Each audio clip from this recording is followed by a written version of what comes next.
আসসালামু আলাইকুম। নাজিরহাট পৌরসভার মধ্যে আছি। এটি হচ্ছে নাজিরহাট জংকার মোড় এবং মাইজ ভান্ডার দরবার গেট আমার যে বাম পাশে দেখতে পাচ্ছেন। খুব সুন্দর সুচালো সুন্দরভাবে সাজানো আছে এটি। এখান থেকেই আপনি যে কোনো জায়গায় যেতে পারবেন। এটি হচ্ছে সেই মাইজ ভান্ডার গেট এবং এদিক দিয়ে জংকার যেতে পারবেন। আমরা যেহেতু সামনে যাব তো আমরা সামনে যাচ্ছি। আর এখান থেকে যদি আপনি রাঙ্গামাটি যান তাইলে আপনার যেতে হবে 69 কিলোমিটার, হাটহাজারী 15 কিলো, আর অক্সিজেন যদি আপনি মোড়ে যান তাহলে এখান থেকে 27 কিলোমিটার।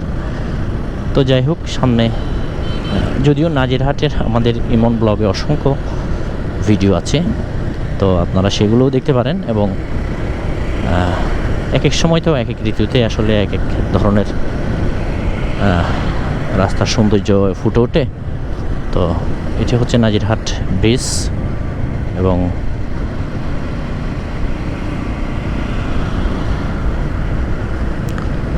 নাজিরহাট ব্রিজের পর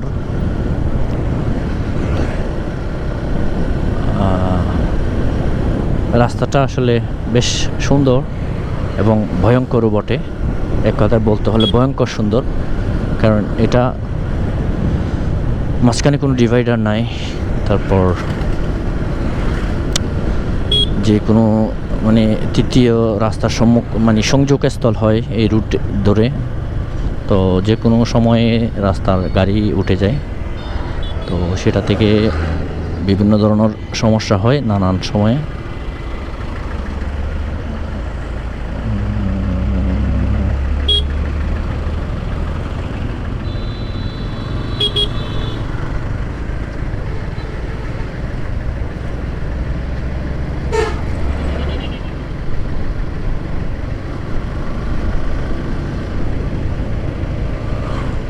এটি হচ্ছে চট্টলা চাকা এক্সপ্রেস, যেটি চালু করার জন্য ফটিকছড়ির মানুষ মুখিয়ে উঠেছিল। কারণ এই চট্টলা চাকা এক্সপ্রেসের কারণে মানুষের যাতায়াত সুন্দর হয়, সুবিধা হয় বলে মানুষ আসলে মনে করেন। কারণ এটা এসি এবং যেগুলো নন এসি বাস রয়েছে সচরাচর সেগুলোতেও কিন্তু 80 টাকা 100 টাকা নিয়ে নেয়। তো এটা এসি হয়ে এটা নেয় 110 টাকা নাকি 20 টাকা মনে হয়।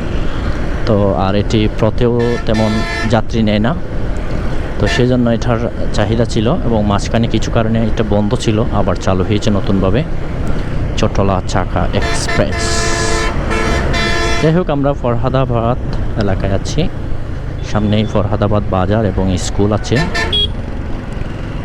তো সামনে হচ্ছে আপনার ঈদকে কেন্দ্র করে মানুষ কেনাকাটা এবং রাস্তার যাতায়াত বাড়বে।